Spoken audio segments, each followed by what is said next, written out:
नमस्कार दोस्तों। दोस्तों कभी कभी ज़िंदगी हमें इतना तोड़ देती है कि हम खुद से भी नज़रें चुराने लगते हैं।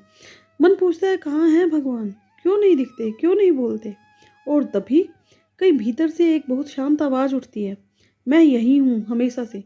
लेकिन हम शोर में खो जाते हैं, डर में उलझ जाते हैं और वही आवाज़ सुन नहीं पाते। कृष्ण कहते हैं कि मैं तुम्हारी समस्याएं हटाने नहीं आता, मैं तुम्हें उन समस्याओं से मजबूत बनाने आता हूँ। आज तुम्हारे जीवन का युद्ध भले ही कुरुक्षेत्र जैसा न हो, लेकिन दर्द वही है, संघर्ष वही है, टूटना भी वही है। कभी सपने टूट जाते हैं, कभी रिश्ते भारी पड़ जाते हैं, कभी मन थक जाता है और कभी खुद पर भरोसा भी टूट जाता है। और वहाँ वही कृष्ण तुम्हारी पीठ पर हाथ रखकर कहते हैं, उठो, क्योंकि तुम्हारी कहानी अभी खत्म नहीं हुई है। अर्जुन का रथ भी बीच रणभूमि में खड़ा हुआ था। डर वही था, भ्रम वही था, आंसू भी वही थे। लेकिन कृष्ण ने कहा, खड़े हो जाओ, क्योंकि तुम्हारी जिम्मेदारी किसी भी डर से बड़ी है। तुम्हें लड़ना ही होगा। आज कृष्ण यही बात तुम्हें भी कह रहे हैं, तुम अकेले नहीं हो, तुम्हारे हर कदम में मैं तुम्हारे साथ हूँ।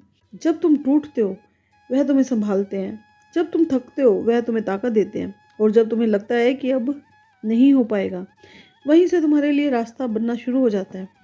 कृष्ण चमत्कार नहीं दिखाते हैं, कृष्ण हम में चमत्कार पैदा करते हैं।